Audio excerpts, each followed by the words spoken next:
Here we are at the Black Rock Renaissance Festival with James Fairclough from Full Metal Jousting.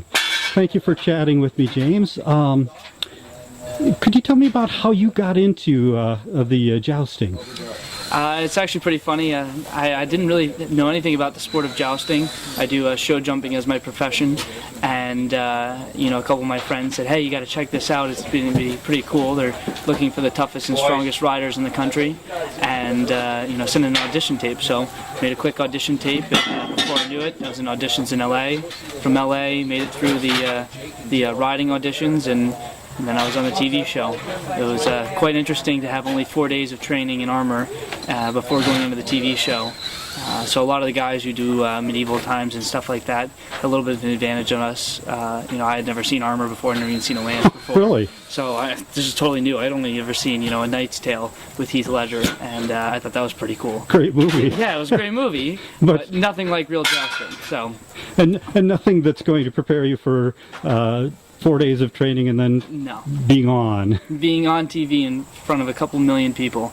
That was definitely a shocker. I mean, it was just trial by fire, to say the least. I mean, picking up a lance, learning how to use your weight in the armor, and trying to hit somebody that was riding, you know, head on at you was tough, but it was a lot of fun. Yeah, it's gotta be pretty nervy going 4 days of training and then having a 2,500 pounds of horse and man charging at you with a. Yeah. So how did you manage to get up the gumption to do that with so little training? It was just, you know, second nature, really. You know, I've been riding my entire life, so the riding part was easy. But you know, using the lance and the armor and everything was a little difficult. But I've always played hockey and lacrosse through my entire you know, childhood and, you know, through high school. So it was just kind of second nature once I picked it up, and, you know, it becomes kind of like a golf swing, you know, repetition, you know, and muscle memory. Very cool. That's pretty darn amazing.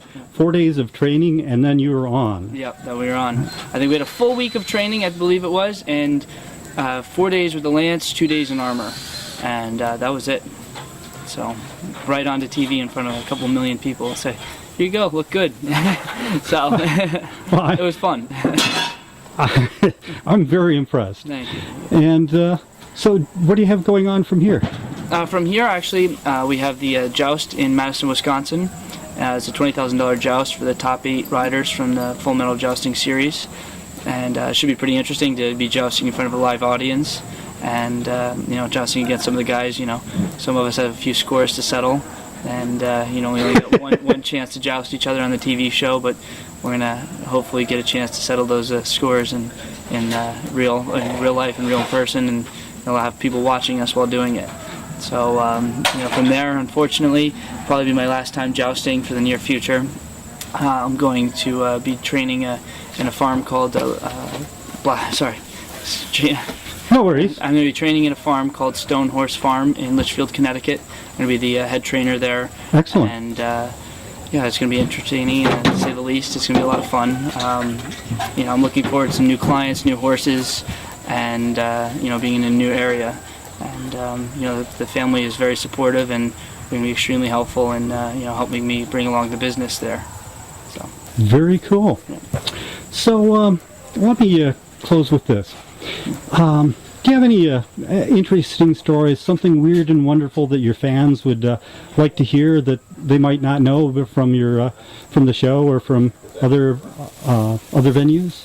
Oh, interesting from the show. Funny stuff from the show. Actually, some of us, we weren't allowed to, you know, do anything outside of the show, and we weren't allowed to leave the full training mode. Yeah, full training mode. We weren't allowed to leave the barn or anything, and you know, we weren't really allowed to go anywhere. And a couple of us kind of lost it halfway through the season, and we all took off at the same time throughout the farm.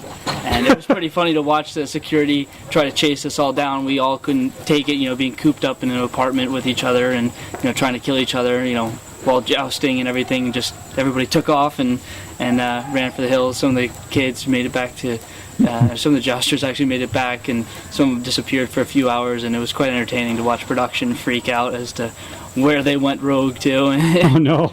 It was quite entertaining.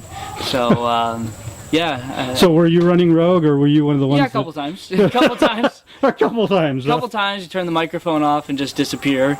And they started to watch us a little closer towards the end of the season. But a couple of the guys, they'd sneak off to the coach's house and try and find somewhere to get more booze or Okay. something funny. But no, it was really entertaining. We just couldn't take being on top of each other every single day and need a little bit of a break. So everybody took off one night. I can imagine that. Yeah. Yeah, close quarters and horses and armor. Yeah. Yeah. Well, thank you so much, James. It's been a pleasure chatting with you. And from the Black Rock Renaissance Fair, Yep. this is the Weird Review.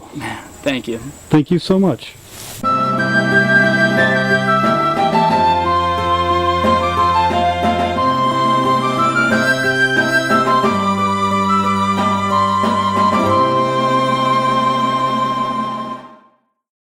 Weird.